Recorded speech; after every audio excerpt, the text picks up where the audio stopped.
In less than a week, the UK Chancellor, Rachel Reeves, is set to give her autumn budget on the 30th of October. And unless you've been living under a rock, we all know it's going to be pretty bleak. And I don't think many of us will expect much good to come out of this budget, and I'm certainly dreading it. Labour have been very prominent in pointing out there's a 22 billion black hole in the UK economy, which has almost become more repetitive than Keir letting us know that his dad is a toolmaker. My dad was a toolmaker. He was skilled as a toolmaker. Just in case you didn't know. Jokes aside, I'm not here to bash Labour, although honestly, all of the government seem like a comedy act for the most part. But instead, I want to talk about what we could actually expect from this budget, try and confirm what's been said, and try and look at what it means for us, because here's a scary fact. Hargreaves Lansdown has said that the rumoured tax policies could increase our tax bills by more than £200,000.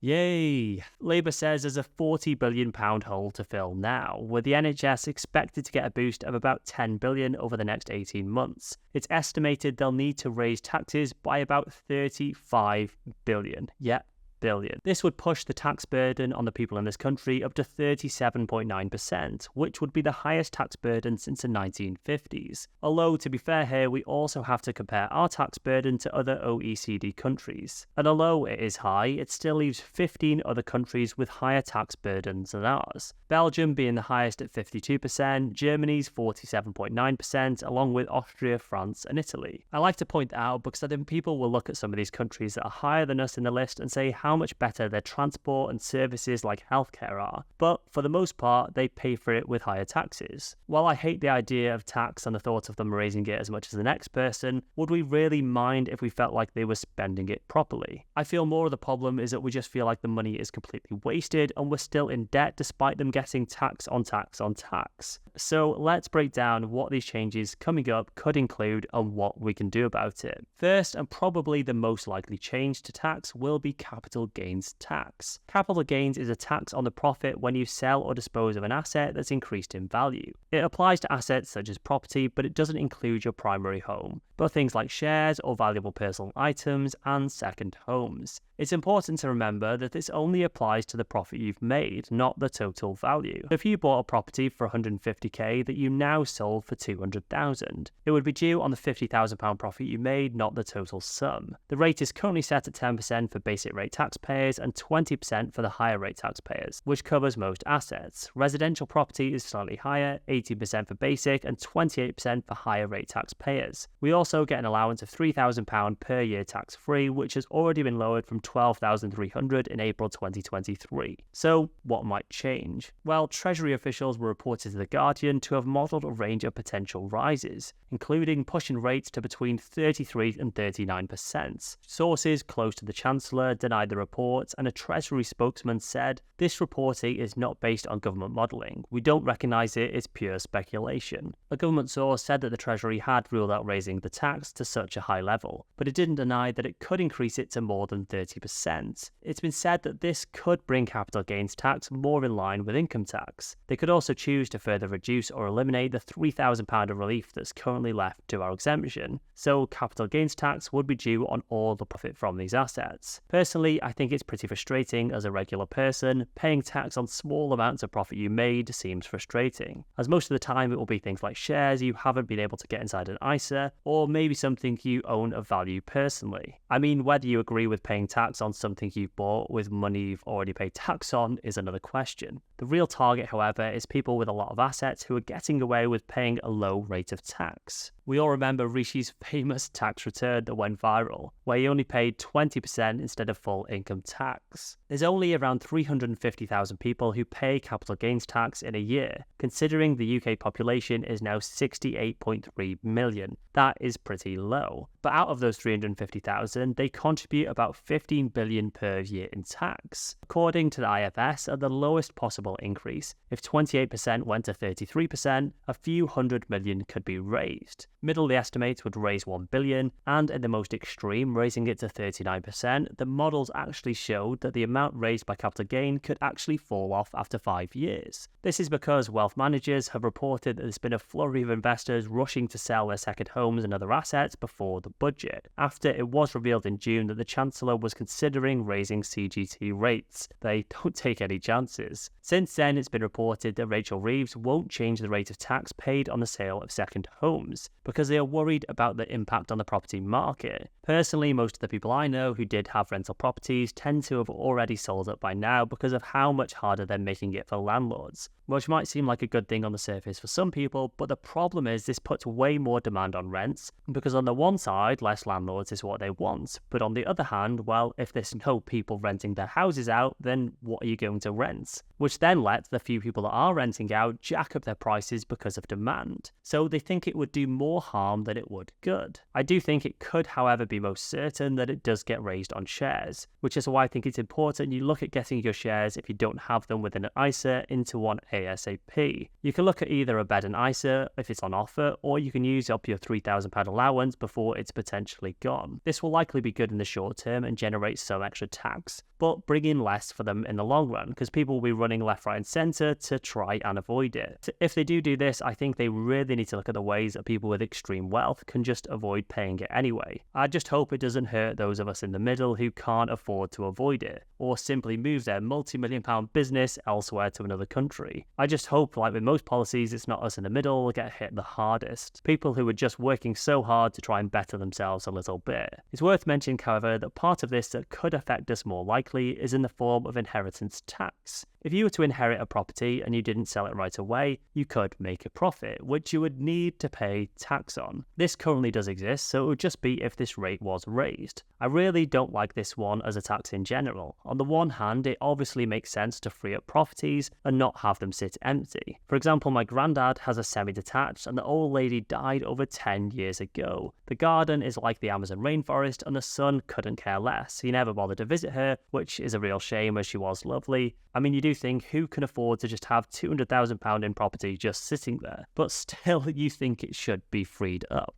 On the other end of the spectrum, if someone close to the relative has died, grief can be a difficult process, and they might not be ready to sell that home. In that case, I really don't feel like they should be pressured into selling just because of tax, as they may just not be ready. I think these budgets are so scary because there's so many blanket policies, like we've seen with the removal of the winter fuel allowance, which wouldn't take much at all to just be a little bit more considerate for those on the breadline. Speaking of inheritance tax is likely next on the hit list. While it might seem like the easy option for the Chancellor is to freeze the rate bands for inheritance tax, there's also a chance that we could see a much bigger overhaul. One idea that's been floating around is scrapping the 0% residence band and bumping up the main rate band to £500,000 per person or £1 million per couple. At the moment, there's this thing called the resident band of 100k or 175k, which is taken into account for the equation, which does overcomplicate it. At the moment, for example, if your estate is worth £500,000 and your tax-free threshold is £325,000, the inheritance tax charge will be 40% of £175,000. It would be a pretty straightforward change and might actually simplify things at a relatively low cost. But of course, then there's always a catch. This kind of reform might come as part of a trade-off with other measures to squeeze more out of the wealthiest estates. Here's a few potential changes that have been mentioned. First was removing the inheritance tax exemption for leftover pension funds when someone dies. Second is they could introduce progressive inheritance tax bands starting at 25% and going up to 50% for the biggest estates. And third is they could be reducing or capping 100% business relief and agricultural relief. Changes to business relief and agricultural relief are definitely going to be a concern for business owners. These reliefs cost the government a lot of money, but they're also important for keeping family businesses alive through generations, so it's unlikely they'll scrap them entirely. If inheritance reform is on the cards, business owners are likely to face some big changes, but not necessarily a complete gutting of the system. The government will probably aim to make it look fair without rocking the boat too much for family businesses, which are so important in our country. We need way more of them. The one that will almost certainly come, though, is extending the inheritance tax rule. Currently, if a property or assets are given away during someone's lifetime, they're exempt from inheritance tax if the person lives for at least 7 years after making the gift. This is why a lot of people will put their parents' house in the child's name, etc. Gifts made 3 to 7 years years before the death are taxed on a sliding scale known as taper relief, but they are looking to extend the rule to 10 years, which could make it harder to pass on assets before paying inheritance tax, as people would need to live longer to do so. This would hit everyone to some extent, but it would be aligned with their goals of aiming to tax the wealthiest who pass on millions in estates to their children. I know inheritance tax is a very controversial tax in itself, and most of us feel like we shouldn't be paying tax on something we've worked all of our lives to build up, just to pay more tax on it. I definitely think you should be more inclined to try and enjoy the majority of your money before you go if you fall into this higher bracket, but still it's great to leave something for your family too. Talking about enjoying yourself though when you get older, the next one is going to be the one that will likely affect most of us, which is pension tax relief. This is probably the one I'm most nervous about. This one has some big changes which could come into play. Starting off easy, they could remove the inheritance tax exemption for pension funds on death. They're mostly exempt, but they do fall into inheritance tax in certain scenarios. They could charge employers national insurance contributions of over, say, 10,000 or 20% of earnings, which I would really hate to see as it could disincentivize people putting money into their pensions. We need more people to pay more into their pensions, with record numbers opting out of workplace pension schemes, which is crazy. Getting a little bit scarier now, they could also reintroduce the lifetime allowance on the total pensions in some way. The big fear that could stop them doing this is putting doctors off working longer, which is kind of why it was abolished in the first place. But they could reintroduce this but exclude public service workers. People were stopping working because they didn't want to go over the limit and thought it just wasn't worth it, which is what they need to discourage. But perhaps the more scary are as follows. They could balance the amount of pension relief you get paying into a pension. Currently, basic rate get 20% relief and a higher rate get 40%.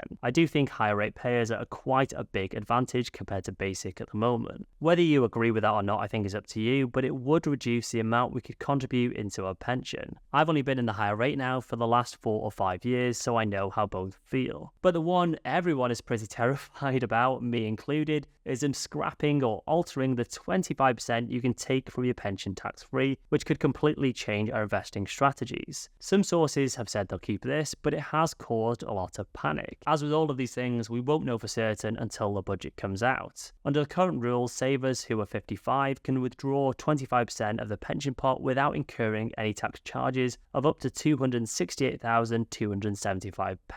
But it has been suggested she could opt to change those rules after the left-wing think tank, the Fabian Society, recommended the government drop the threshold to £100,000. This has caused record numbers of people to pull out money from their pensions and move them into more tax-efficient vehicles. AJ Bell has reported record numbers. Not great news for investing platforms, as they want to keep as much money under their management as they can. The other big one, of course, which no one ever likes to mention, is some freezing tax bans known as fiscal drag. So effectively, more people are getting pushed into the higher rate tax bracket, so they can pay more tax, while the government claims we don't raise taxes on working people, which is very convenient. And both governments do this, so don't think it's just Labour. It's likely that she will look to extend this period, which is currently running to 2028. This, of course, should be rising with inflation and has been frozen for years. What I think is so comical is the fact when Rishi is saying this, Labour are absolutely destroying them, and now it's in reverse, they're destroying them. Like,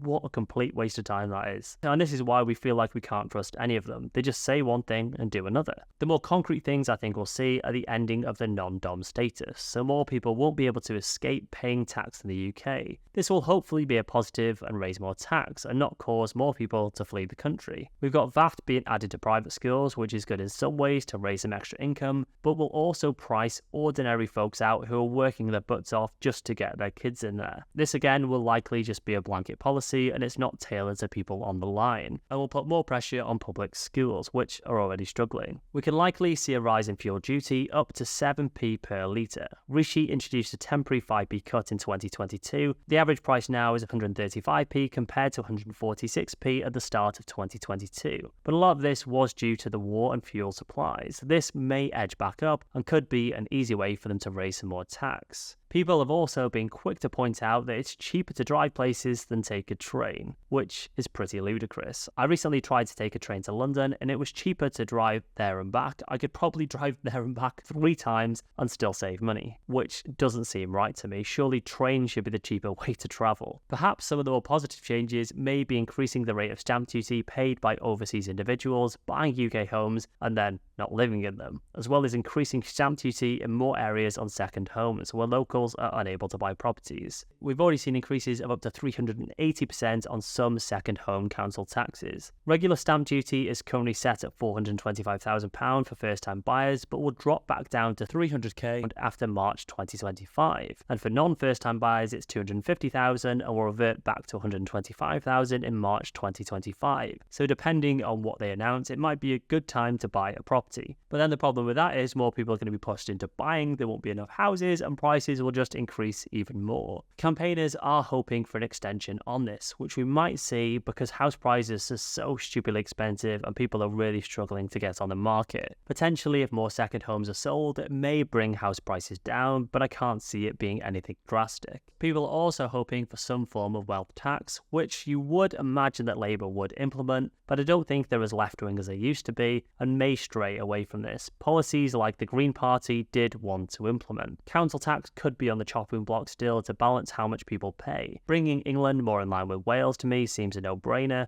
as we have been re-evaluated to higher prices. It's based in England on 1991 values and 2003 in Wales, which doesn't seem quite right. The other one that I see that's quite obvious here is that new build houses that most people have to buy now because that's what's available have become increasingly more expensive, and it can end up in the higher tax brand straight away. But a house of a similar value, valued in 1991, could be paying far less. It just doesn't seem quite right to me. A £320,001 house now can end up in the highest bracket of council tax, but that house would have been worth less than half that, £150,000 back in 1991. A 320k house in 1991 would be worth around £721,000 today if it's risen by inflation. Something should be done to close that gap, but whether this will happen in the budget, we're yet to see. Now, I know a lot of you will be wondering about ISAs. We've seen lots of rumours flying around to do with ISAs, such as a 100k limit on ISAs, which I think, being honest, would be a bit extreme. But I also think we can't rule it out completely. But I also think we can't rule anything out for certain. It's an idea being thrown around by a very left-wing think tank, as, let's face it, they don't want us to have money. I think it would be pretty catastrophic and wouldn't likely affect money already in an ISA. Just stop you adding more. I certainly wouldn't be able to add any more. I would be done. I honestly can't see this happening, but it would affect me, so I'll be crossing my fingers on that one. I'd really like to see some positive ones, like more simplification of ISAs to make it easier for people to start investing. I'll be really interested to see if they announce anything to do with this magical British ISA or if it just gets forgotten about. The frustrating thing about these budgets is even when you watch the whole thing, sometimes they will leave out parts and just publish it somewhere in their notes online, hidden in the fine prints. I'm feeling pretty nervous about this budget. It could be the most scary we've seen for some time, as they do need to raise a lot of money. Hopefully it can't be anywhere near as disastrous as Liz Truss's budget, which should not be named, but we'll see. I'll be watching all of it and reading through all of the notes and getting out a video ASAP running through all of these changes. So if you aren't subscribed already, do, and turn notifications on. I will let you know what changes you need to worry about. And in the meantime, if you have shares to sell and put in an ISA, I would probably do it, along with filling allowances where you can afford to. I wouldn't worry too much, but just take action where you can, just in case. And also, if you want to learn more, I also think you'll find this video pretty helpful, and I will catch you over there. As always, thanks for your support, and we'll all get through this together. Thanks.